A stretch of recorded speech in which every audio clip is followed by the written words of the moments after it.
여러분, 이 브랜드 파워가 갖는 의미는 우리들에게 어떤 의미가 있을까요? 세계 최고의 브랜드들도 한 영혼도 변화시킬 수는 없었습니다. 그런데 예수 그리스도라고 하는 이 브랜드 파워는 그를 만나는 사람들을 변화시킵니다. 최고의 브랜드 파워죠. 오늘 저는 예수 그리스도의 브랜드가 갖는 그 능력을 여러분하고 나누려고 합니다. 지금 한국뿐 아니라 전 세계에서 가장 유명한 아이돌 스타를 꼽으라고 한다면 방탄소년단이 들어갈 겁니다. 아마 20년, 30년 지나면 이 방탄소년단 말고 다른 이름이 아마 대체하지 않을까 싶습니다. 지금 세대는 30년 전에 유명했던 스타들과 스포츠 스타들, 영화 배우들을 기억하지 못합니다. 그러나 전 세계적으로 시간이 가면 갈수록, 역사가 흐르면 흐를수록 이 이름만큼은 사람들 사이에서 더 유명해지고 사람들의 삶에 근본적인 영적인 변화들을 일으키고 있습니다. 그 이름은 바로 예수 그리스도입니다. 예수 그리스도는 책 한 권도 쓰지 않았습니다. 그런데 수많은 책들이 예수 그리스도를 주제로 쓰여지고 있습니다. 예수 그리스도는 노래 한 곡도 짓지 않았습니다. 그런데 수많은 노래들이 예수 그리스도를 주제로 하는 노래입니다. 예수 그리스도는 군대를 창설하지도 않았습니다. 그런데 수많은 군인들이 그 예수 그리스도께 충성심을 고백합니다. 여러분, 예수 그리스도는 모든 인종과 국가를 뛰어넘어서 그 안에 들어가기만 하면 사람들을 형제 자매로 한 가족으로 묶어버립니다. 지구상에 누군가가 이렇게 많은 사람들을 가족으로 묶을 수 있는 능력이 있나요? 소크라테스? No. 공자? 아닙니다. 석가모니? 아닙니다. 어떤 정치인들도 그렇게 할 수 없습니다. 예수 그리스도 안에 있기만 하면 우리 모두는 다 한 가족이 됩니다. 놀랍지 않습니까? 여러분, 오늘 저는 예수 그리스도라고 하는 이 이름 중에 특별히 예수라고 하는 그 이름이 어떤 의미를 갖고 있나, 그리고 그것은 나와 무슨 상관이 있는지 여러분하고 나누겠습니다. 첫 번째, 인간의 근본적인 문제는 바로 죄라고 하는 사실입니다. 예수 그리스도께서는 바로 이것 때문에 오셨습니다. 마태복음 1장 21절을 보십시오. 성경은 이렇게 기록합니다. 그녀가 아들을 낳으리니 너는 그의 이름을 예수라 하라. 이는 그가 자기 백성을 그들의 죄들에서 구원할 것이기 때문이라 하니라. 이 말씀은 예수 그리스도께서 이 땅에 오신 근본적인 목적이 무엇인지를 말씀해 주고 있습니다. 이 말씀은 예수 그리스도께서 잉태되었을 때 예수의 육신의 아버지 요셉에게 들려준 천사의 음성이었습니다. 사람들이 예수 그리스도를 찾을 때 무슨 목적으로 찾나요? 대부분 많은 사람들이 예수를 찾을 때 자기 죄 문제를 해결하기 위해 찾기보다 자기 필요 때문에 찾는 경우가 많습니다. 병 걸린 사람이 병을 좀 고쳐주세요. 그리고 우리 아들이 이번에 대학을 가야 되니까 대학 좀 붙게 해주세요. 우리 남편이 사업에 좀 잘 되게 해주세요 라고 점쟁이한테 찾듯이 예수를 찾는 경우들이 참 많습니다. 그런데 예수님이 이 땅에 오신 근본적인 문제는 죄 때문이었습니다. 죄 문제를 해결하기 위해서 예수님께서 오셨습니다. 여러분, 이 죄라고 하는 것은 우리를 마귀의 노예가 되게 합니다.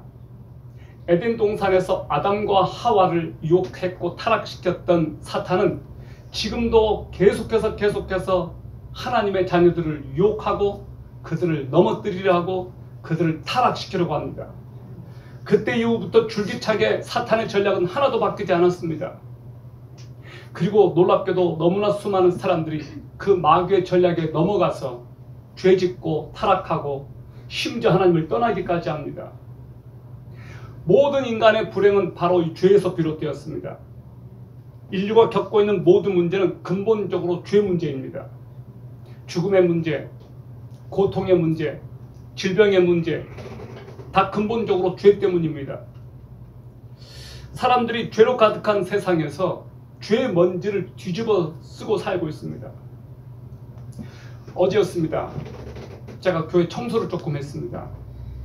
그런데 시커멓게 이렇게 닦으면 닦을수록 어디에선가 뭔가가 이렇게 계속해서 붙어요. 걸레가 더러워져요. 우리는 하루를 이렇게 살 때 나도 모르는 사이에 많은 먼지를 뒤집었습니다. 죄는 그렇습니다. 눈에 보이지는 않지만 미세한 먼지들처럼 이 죄의 먼지가 나를 또 이렇게 묶고 있습니다. 여러분, 죄에는 뿌리가 있습니다. 그것을 원죄라고 합니다. 원죄가 무엇입니까?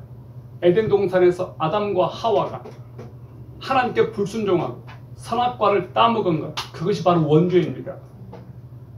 이 원죄 이후에 죄가 우리에게 전가가 되어서 아담과 하와 이후에 모든 인류, 모든 사람들은 이 죄의 영향권 안에 있습니다. 그래서 죄가 전가돼요. 그것을 신학적으로 죄의 전가라고 말합니다. 여러분은 또 죄를 짓습니다. 죄의 전가가 있어서 원죄가 있고 또 내가 행위로 죄를 짓습니다. 그리고 더 무시무시한 것이 죄의 결과는 사망이라는 거예요. 죄의 싹은 죽음이다라고 성경은 말해요. 사람에게 왜 죽음이 찾아왔느냐? 원인은 죄 때문이에요. 사람들이 죄 가운데 태어나서 하나도 예외 없이 다 지옥으로 향해서 달려가고 있습니다. 많은 사람들이 자신 지은 죄의 대가를 치르고 있거나 다른 사람이 쌓아놓은 죄의 똥을 치우느라고 너무너무 인생을 허비하고 고통을 겪고 있어요. 내가 죄를 짓지 않아도 내 가족이 죄를 짓게 되면 가족 때문에 고통을 겪어요. 죄는 다른 사람을 전염시켜요. 오염시켜요. 공동체를 파괴시켜요. 그런데 사람들은 이 끔찍한 죄를 짓고서도 그 책임을 정신질환이나 술로 돌려요. 성폭행범은 이렇게 말합니다. 그날 술에 취해서 기억이 안 납니다. 자기가 그렇게 끔찍한 죄를 지어놓고 술 때문이었다고 말해요. 교통사고를 내서 사람을 치어서 죽게 해놓고 내가 술 취했다고. 그 문제의 책임을 술로 돌리는 거예요. 정신질환으로 돌려요. 여러분, 죄를 죄로 고백하는 그곳에서 회개가 터져 나옵니다. 죄를 죄로 알아야 회개가 가능해요. 양심이 괴로워하고 죄 때문에 미칠 것 같고 죽을 것 같고 그 죄의 결과가 얼마나 참혹하고 비참한지 알아야, 죄의 결과로 지옥이라고 하는 그 끔찍한 곳이 기다리고 있다고 하는 것을 알아야 사람들이 죄를 두려워합니다. 죄에 대한 어떤 경각심도 두려움도 없기 때문에 사람들이 죄를 짓게 그렇게 담대한 거예요. 근데 성경은 이렇게 말해요. 요한이 1서 2장 9절을 보십시오. 자기가 빛 가운데 있다고 말하면서 자기 형제를 미워하는 자는 지금까지도 어둠 가운데 있느니라. 여러분, 한 번도 옆에 있는 이웃, 옆에 있는 가족, 내 피부치 미워해 본 적 없어요? 심지어 부모도 자식을 미워할 때가 있습니다. 자식도 부모를 미워할 때가 있어요. 형제가 형제를 미워해요. 한 번도 그렇게 본 적 없습니까? 빛 가운데 있다고 말하면서 자기 형제를 미워하는 자는 어둠 가운데 있다고 성경은 말합니다. 우리가 성령에 민감하면 어떤 일이 벌어지느냐? 죄에 민감하게 돼요. 이만큼만 죄도 크게 보이는 거예요. 양심이 화인 맞고 양심이 기능을 안 하게 되면 죄를 짓고서도 죄가 죄인 줄을 몰라요. 그것이 끔찍한 거예요. 여러분, 무통증 환자 들어보셨어요? 통증을 못 느끼는 거예요. 자기가 자기 몸을 그러니까 자해해요. 통증을 느낀다라고 하는 것은 복이에요. 건강하다는 뜻이에요. 불에 대고 날카로운 곳에 찔리면 피가 나고 고통스러워야 그게 정상인 거예요. 죄를 지으면 그 죄에 대해서 괴로워해야 돼요. 고통스러워해야 돼요. 죄책감을 느껴야 정상이에요. 죄가 인정되지 않는 곳에는 회개도 없습니다. 인간은 스스로 죄 문제를 해결할 수 없습니다. 그래서 하나님께서 예수 그리스도를 보내셨습니다. 인간이 스스로 죄 문제를 해결할 수 없기 때문에 하나님께서 그분의 하나뿐인 아들 예수 그리스도를 보내셨습니다. 바로 그것이 예수라는 이름이 가진 의미입니다. 마가복음 2장에 사람들이 중풍병 걸린 친구를 데리고 예수님 앞에 왔습니다. 고쳐달라고. 그런데 예수님이 그 중풍병자를 보시고 첫 번째 하신 말씀이 내 죄사함을 받았느니라라고 말씀하셨어요. 병자를 고쳐달라고 예수님께 데려왔는데 예수님께서 하신 말씀은 소자야 너 죄사함을 받았느니라.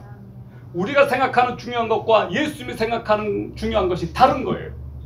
예수님께서 가장 중요하다고 생각하는 것은 죄 문제 해결이에요. 죄 문제 해결. 많은 사람들이 예수님을 찾을 때 이 죄 문제를 해결하려고 찾지 않는다는 것이 심각한 거예요. 우리가 하나님 앞에 나와서 기도한다고 할 때 그 기도가 돈 벌게 해주십시오. 남편 사업 잘 되게 해주십시오. 우리 자식 잘 되게 해주십시오. 이런 문제들로 아버지 앞에 나아간다면 불교 신자들하고 무슨 차이가 있겠습니까? 다만 대상만 다를 뿐이에요. 예수를 믿든 석가를 믿든 뭘 믿든 그냥 내가 얻고 싶은 것만 다 얻을 거야. 이것은 미신이에요. 제가 철학을 전공했습니다. 종교 철학을 공부했습니다. 고등 종교와 저등 종교의 저급한 종교의 가장 큰 차이가 뭔지 아세요? 고등 종교일수록 뭐가 있냐면 고행이 있고, 고등 종교일수록 쉽게 말하면 경전이 있고, 고등 종교일수록 자기 대가를 지불하는 것이 있어요. 저급한 종교에는 헌신이란 없고, 고행도 없고, 수고도 없고, 헌신도 없고, 경전도 없어요. 푸닥거리만 있어요. 푸닥거리. 그래서 그것을 미신이라고 그래요. 그래서 성황당 종교는 저급한 종교인 거예요. 열심히면 지성이면 감천이고 열심히 구하면 다 된다. 이것은 성경이 아닙니다. 성경 그렇게 말하지 않아요. 여러분, 명의는 병의 뿌리를 건드려요. 진통제 처방으로는 그 근본적인 병의 문제가 해결이 안 돼요. 예수님은 명의 중에 명의입니다. 그래서 우리의 그 죄의 고름을 짜내지 않고서는 해결이 안 된다는 것을 예수님께서는 아십니다. 죄 문제가 해결되는 것이 가장 중요한 거예요. 죄 문제. 예수님은 문제의 뿌리를 찾아 그 문제의 뿌리를 제거하기를 원하셨는데 그 문제가 뭐냐? 죄라는 거예요. 우리에게 가장 시급하고 중요한 문제, 바로 죄 문제 해결하는 것입니다. 그래서 예수님께서 이 땅에 오셨을 때 맨 처음에 하신 말씀이 있습니다. 이르시되 때가 찼고 하나님의 나라가 가까이 왔으니 회개하고 복음을 믿으라. 예수님은 자기 자신을 믿으라고 말씀하셨어요. 때가 찼고 하나님의 나라가 가까이 왔으니 그 나라에 들어가기 위해서는 회개하고 복음을 믿으라. 복음이 무엇입니까? 예수 그리스도가 복음 아닙니까? 여러분, 죄 문제를 해결하는 유일한 방법은 예수 그리스도밖에 없습니다. 죄 문제는 사람이 스스로 해결할 수 없습니다. 어떤 사람은 죄를 지어놓고 그거를 해결하려고 좋은 일을 해요. 착한 일을 해요. 어떤 사람이 엄청난 금액을 횡령을 했습니다. 그 횡령한 금액에 11조가 교회에서 발견됐습니다. 11조를 한 거예요. 자기가 횡령한 금액의 11조. 헌금한다고 죄가 없어지느냐? 남을 도와준다고 죄가 없어지느냐? 결코 그렇지 않습니다. 대가를 치러야 돼요. 값을 지불해야 돼요. 다른 사람 죽여놓고 교도소 가서 죄값만 치른다고 해결이 됩니까? 죄값은 사망이라고 성경은 말합니다. 죄의 대가는 지옥이에요. 죄를 지으면 죽어야 됩니다. 다른 사람이 죽든 본인이 죽든. 인간은 다른 인간을 위해서 절대 죄값을 치러줄 수 없습니다. 살인자가 다른 살인자를 그 사람의 죄를 대신해 줄 수가 없어요. 하나님께서는 죄가 심각하니까, 인간의 죄가 너무나 심각하니까 독생자 예수 그리스도를 보내셔서 해결하기를 원하셨습니다. 예수님의 이름, 자기 백성을 그들의 죄에서 구원할 자, 그것이 바로 예수의 이름이에요. 여러분 명심하세요. 마태복음 1장 21절은 이렇게 말해요. 이는 그가 자기 백성을 그들의 죄에서 구원할 것이기 때문이라. 예수님은 자기 백성을 위해서 오셨습니다. 하나님의 백성들의 죄 문제를 해결하기 위해서 오셨습니다. 우리는 이렇게 말해요. 인류의 죄를 해결하기 위해서 오셨다고 말합니다. 그런데 성경은 말하기를 자기 백성의 죄를 구속하기 위하여, 자기 백성의 죄를 해결하기 위하여 오셨습니다. 예수는 당신의 백성들을 위해서 죽으신 거예요.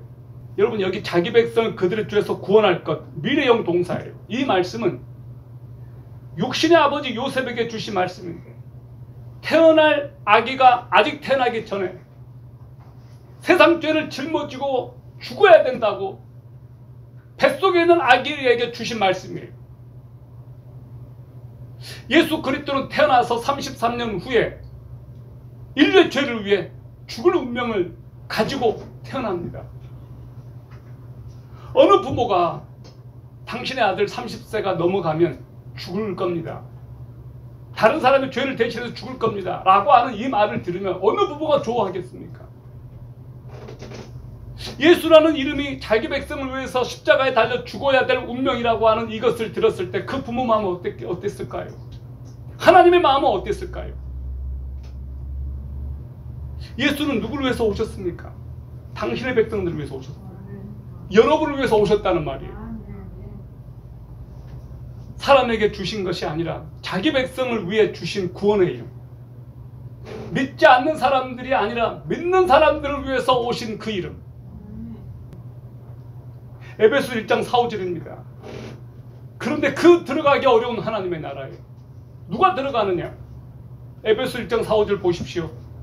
곧 우리가 사랑 안에서 자신 앞에 거룩하고 흠이 없게 하시려고 창세전에 그분 안에서 우리를 택하셨으며 자신의 크게 기뻐하시는 뜻에 따라 우리를 예정하사 예수 그리스도를 통해 자신의 아이로 입양하심으로써 라고 기록합니다. 여러분, 놀랍지 않습니까? 여러분, 우리는 창세전에 선택을 받았습니다. 이 세상이 시작되기도 전에 그분의 뜻대로 하나님의 자녀로 우리는 양자 입양이 되었어요. 언제? 창세전에. 우리가 만들어지기도 전에. 내가 하나님을 몰랐을 때 그때도 하나님께서는 이미 나를 선택하셨습니다. 내가 하나님을 믿지도 않고 하나님께 반항하고 이 세상 속에 빠져서 살 때, 예수 믿는 사람들을 핍박하고 무시하고 다닐 때, 그때도 이미 하나님께서는 나를 선택하셨고 나를 계획하셨다는 거예요. 놀랍지 않습니까? 내가 하나님을 몰랐을 때 그때 하나님은 나를 아셨고 나를 계획하셨고 나를 조성하셨고 나를 선택하셨습니다. 이것을 은혜라고 합니다. 은혜는 무조건적이에요. 여러분, 생각해 보세요. 우리보다 잘나고 똑똑하고 예의 바르고 매너 있고 착한 사람들이 많습니다. 예수 안 믿는데 예수 믿는 사람들보다 훨씬 괜찮은 사람들이 세상에 많습니다. 여러분이 제가 결코 잘나서 하나님이 선택하신 거 아닙니다. 어쩌면 우리는 세상에서 가장 못난 사람일지도 모르겠어요. 그래서 하나님이 우리를 불쌍히 여겨주셨는지도 모르겠어요. 여러분, 예수 믿는 것들이 대단한 것들이 아닙니다. 미안합니다. 것들이라고 표현해서. 하나님은 내게 끊임없이 프로포즈하고 계셨던 거예요. 너무너무 황송하지 않습니까? 이렇게 불안감 갖고 이렇게 하나님 앞에서 제대로 되지 못하고 되먹지 못한 나를 이렇게 사랑해 주셨다는. 여러분이 좀 더 괜찮다고 생각한다면 굉장한 오산이에요. 내가 하나님 앞에서 이 정도면 됐지라고 생각한다면 너무너무 교만한 거예요. 하나님은 교만을 미워하십니다. 여러분, 놀랍지 않나요? 창세전에 내가 뭐라고 나를 선택하셨을까? 여러분, 우리가 하나님 앞에 가면 한번 좀 여쭤봤으면 좋겠어요. 도대체 나의 뭘 보고 나를 선택하셨어요? 도대체 무엇 때문에 나를 선택하셨어요? 어떤 분은 이 대답에 이렇게 하나님이 대답하실 것 같더래요. 그냥. 그냥이 은혜인 거예요. 그냥이 은혜인 거예요. 하나님께서 다 대답을 해주지 않아도 너무너무 놀랍지 않습니까? 우리가 뭐라고 하나님께 나를 선택해 주셨을까? 내가 도대체 뭐라고? 하나님께서 여러분을 선택하셨다라고 하는 것을 결코 가볍게 생각하지 마세요. 나 같은 것이 뭐라고 하나님께서 특별하게 이렇게 창세전에 선택하셨단 말인가. 그리고 그분의 하나뿐인 아들 독생자 예수 그리스도의 목숨값으로 그분의 목숨을 대신 치러서 그분의 피값으로 나를 살리셨을까. 그것이 복음이고 그것이 은혜예요. 너무너무 감사할 수밖에 없어요. 우리가 하나님의 은혜를 생각한다면 어찌 감사하지 않을 수 있겠습니까? 예수 무슨 이름입니까? 자기 백성을 그들의 죄에서 구원할 이름. 당신의 백성들을 창세전에 선택하셔서 하나님의 자녀로 삼으신 그 놀라운 이름. 그래서 이런 노래가 있었어요. 예수 그 이름 나는 말할 수 없네. 그 이름의 비밀. 예수 무슨 이름입니까? 저와 여러분을 거룩하게 하는 이름, 깨끗하게 하는 이름이에요.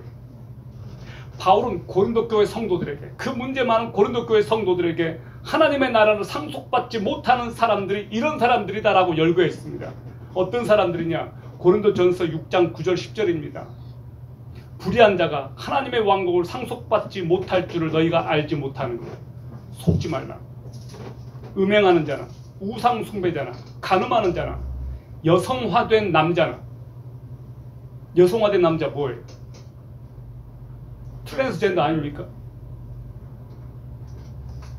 남자와 더불어 자신을 욕되게 하는 남자 뭡니까? 게이 아닙니까? 도둑질하는 자나 탐욕을 부리는 자나 술 취하는 자나 욕하는 자나 착취하는 자들은 하나님의 왕국을 상속받지 못하리라. 하나님의 나라를 상속받지 못하는 사람들이 여기에 나와 있습니다. 그 사람이 과거에 동성애자였을지라도, 그 사람이 과거에 이런 사람이었을지라도 지금 주님 앞에 나와서 회개하고 더 이상 그렇게 하지 않으면, 회개하고 예수 믿고 새롭게 되면 천국에 갈 수 있지만 계속해서 교회를 나오면서도 이렇게 한다면 천국 못 들어간다는 거예요. 음란한 자, 우상숭배자, 트랜스젠더, 동성애자, 도둑질하는 자, 남욕하는 자, 술 취하는 자, 욕하는 자, 착취하는 자 하나님 나라에 들어갈 수 없습니다. 그들이 하나님의 왕국에 들어갈 수 있는 길은 딱 하나입니다. 고린도전서 6장 11절을 보십시오. 너희 가운데 이 같은 자들이 들어 있었으나 너희가 우리 하나님의 영을 통해 주 예수님의 이름으로 씻기고 거룩히 구별되어 의롭게 되었느니라. 누구의 이름으로? 주 예수의 이름으로 씻기고. 할렐루야. 예수님의 이름이 우리의 더러운 죄를 씻기는 능력이 있다는 거예요. 그 이름이 우리를 의롭게 하는 능력이 있다는 거예요. 예수의 이름이 우리의 모든 더러운 죄를 씻기고 하나님 나라에 들어가게 만드는 그 능력의 이름이라는 겁니다. 하나님의 성령을 통해 예수님의 이름으로 씻기고 거룩히 구별되어 의롭게 되는 것. 예수님의 이름에서 우리는 의롭게 되는 능력이 있다라고 하는 것을 저와 여러분이 알게 되었습니다. 그러므로 그 이름을 사랑하는 거예요. 코로나 바이러스 사태로 사람들이 이렇게 청결에 신경 쓴 적이 여태껏 없었던 것 같아요. 손 씻고 마스크 쓰고 가는 곳마다 발열기로 또 체크하고. 죄는 코로나보다 더 무서운 바이러스입니다. 무서운 것은 죄가 왜 무서운 거예요? 전염성 때문이에요. 코로나가 왜 무서운 거예요? 전염성 때문이에요. 지금 여기 덕지덕지 이렇게 세 분이 붙어 있어요. 아주 위험한 거예요. 아주 위험한 거예요. 이것이 세상의 논리예요. 붙어 있지 말라는 거예요. 격리하라는 거예요. 떨어지라는 거예요. 모이지 말라는 거예요.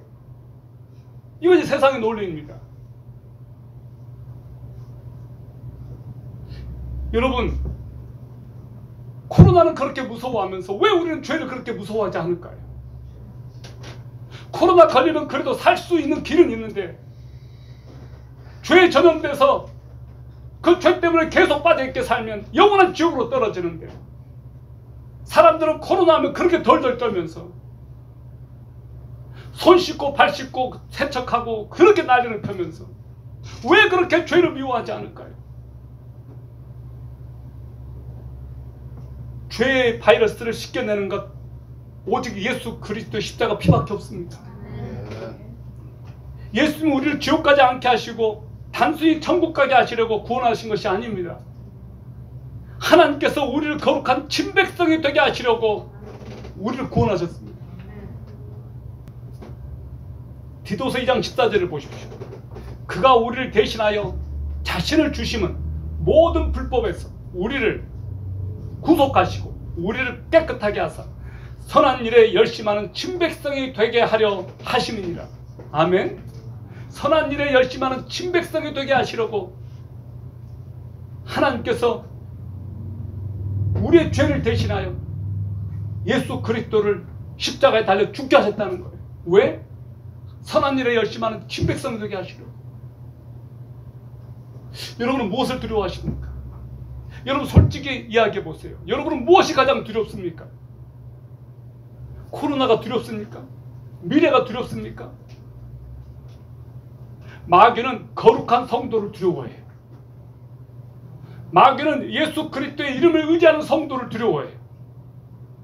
우리가 정말로 죄를 두려워하고 하나님만 두려워한다면 마귀는 우리를 두려워해요. 여러분 그런 욕심 한번 부려보세요. 마귀가 가장 두려워하는 사람이 되고 싶지 않으세요? 여러분을 보면 마귀가 지긋지긋하게 생각하는 사람, 여러분이 오면 마귀가 긴장하는 사람, 여러분이 오면 마귀가 쟤 아무것도 아니야, 콧방귀 껴, 그런 사람이 안 됐으면 좋겠어요. 여러분 정말로 여러분이 가는 곳곳마다 마귀의 세력들이 꺾이고 여러분이 가는 곳곳마다 하나님의 나라가 임하고 여러분이 가는 곳곳마다 정말로 기적 같은 일들이 일어났으면 좋겠습니다.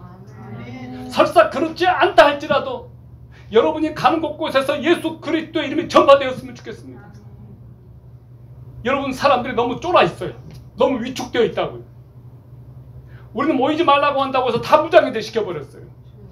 너무 고분고분 정부의 말을 다 듣지 않았습니까? 언젠가는 후대의 교회가 우리에게 책임을 물을 때가 올 것 같아요. 당신들 믿음의 선배라고 하면서 왜 그렇게 했냐? 왜 그렇게 벌벌 떨었냐? 코로나 걸리지 않으려고 너나 나나 백신 맞고 있습니다. 백신 접종만이 유일한 해결책이 아닙니다. 예수의 이름은 죄에 신음하는 세상을 살릴 수 있는 유일한 백신입니다. 죄는 하나님과 우리 사이에 엄청난 간격을 만들었습니다.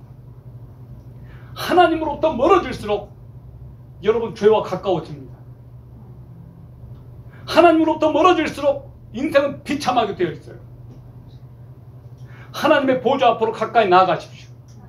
그래서 그분의 능력과 그분의 권세와 그분의 기적을 맛볼 수 있기를 바랍니다. 능력은 거룩에서 옵니다. 거룩해야 영적 능력이 생겨요. 신부는 순결을 지켜야 됩니다. 우리는 신부라고 그렇게 말합니다. 예수 그리스도의 신부. 이제 예수 그리스도와 혼인하게 될 바로 그날을 기다리며 혼인잔치를 기다리며 거룩한 신부로 부름받은 저와 여러분은 이 땅에서 거룩한 삶을 위한 투쟁을 해야 됩니다. 그것이 우리에게 남겨진 숙제예요. 거룩을 우리가 포기해버린 순간 능력은 사라질 거예요. 예수 그리스도의 이름을 붙잡고 그래도 거룩하게 살겠다고 발버둥치고 거룩한 투쟁을 하는 성도들에게 하나님의 능력을 부어주실 거예요. 여러분 기도합시다. 주여 저를 거룩하게 해주십시오. 이 폐역한 세대 가운데서 거룩을 지키게 해주십시오.